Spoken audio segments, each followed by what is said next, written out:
Officers को आने दीजिए, क्योंकि रोज यही लोग से डील करना है। आप लोग तो खाली माउथ पीस है, क्या कहते हैं, ऑथराइज्ड स्पीकर, अधिवक्ता, ऑफिसर ऑफ द कोर्ट है, लेकिन यू आर आधिकारिक वक्ता on behalf of the, you are suppose to express the views and the wording and the argument of the, ऐसे समझ लीजिए। थोड़ा सा प्रॉब्लम आ रहा है, नहीं आएगा प्रॉब्लम, कोई प्रॉब्लम नहीं। राइटली और रॉन्गली अगर कोर्ट का प्रोसेस स्टार्ट हो गया by filing a case, that has to culminate in a command. Order को हम लोग कमांड करें, ठीक है ना, जजमेंट आ गया, that is a command of the system by learned single जज। अगर हाई कोर्ट की बात करेंगे तो सिंगल जज का कमांड, सिंगल जज का कमांड है किसी पर्टिकुलर जज का, और देन अगर वो फाइनलाइज हो गया तो system of the, command of the system हो जाता है। अब अगर एक कमांड इशू हुआ बाई सिंगल जज या डिवीजन वाट एवर में, एक पर्सनलाइज करके लॉ को, एक केस का प्रोसेस को फॉलो करते हुए हमने एक प्रोडक्ट तैयार किया, दैट इज ए कमांड। उस कमांड को क्रिटिसाइज करने का पावर किसी को नहीं। उस कमांड को ना स्टे किया जा सकता है, ना मॉडिफाई किया जा सकता है, ना डिले किया जा सकता है, अदरवाइज सिविल कंटेम्प्ट, और अगर क्रिटिसाइज करते हैं तो क्रिमिनल। सिस्टम ने एक मेथड दिया है आपको उस जजमेंट को क्रिटिसाइज करने का, that is A through the process of appeal. आप अपील के प्रोसेस में उस जजमेंट को थॉरली क्रिटिकली एनालाइज कर सकते हैं, जजमेंट को एनालाइज कर सकते हो, उसको क्रिटिसाइज कर सकते हैं कि भाई ये जजमेंट गलत है, नॉन एप्लीकेशन ऑफ वर्ड भी यूज करते हैं आप, नॉन एप्लीकेशन ऑफ माइंड है, नोट अप्रिशिएशन ऑफ फैक्ट है, रॉन्ग एप्लीकेशन ऑफ लॉ है, जो बोलना है।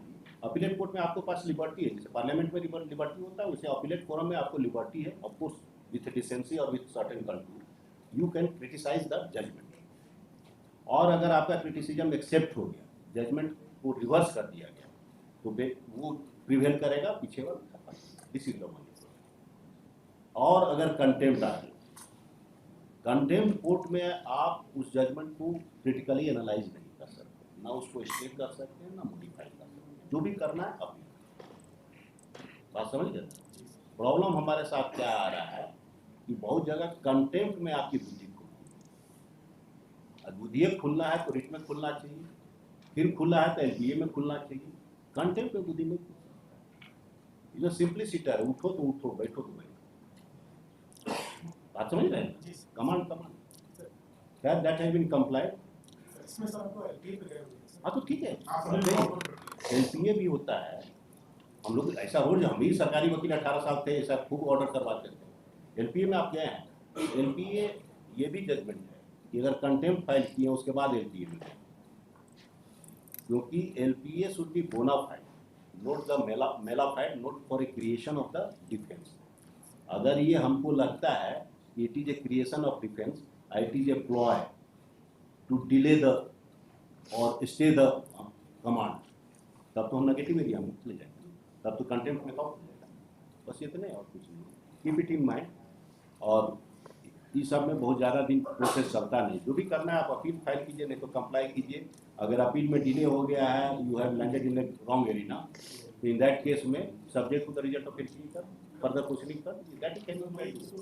बस आपने कर दिया, हाँ तो लिखा और लिखा हमारे पास कॉपी आ गया ना, दे दीजिए हमको। That order has been complied, देखिए।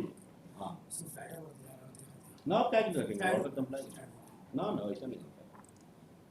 The present contempt petition has been filed for non-compliance of order dated.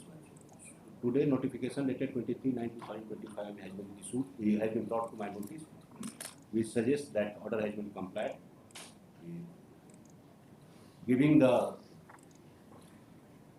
serial, giving the क्या कहते हैं उसको, proper place in the gradation list as per the impugned judgment, subject to the result of the LPA which has been prepared by the state court.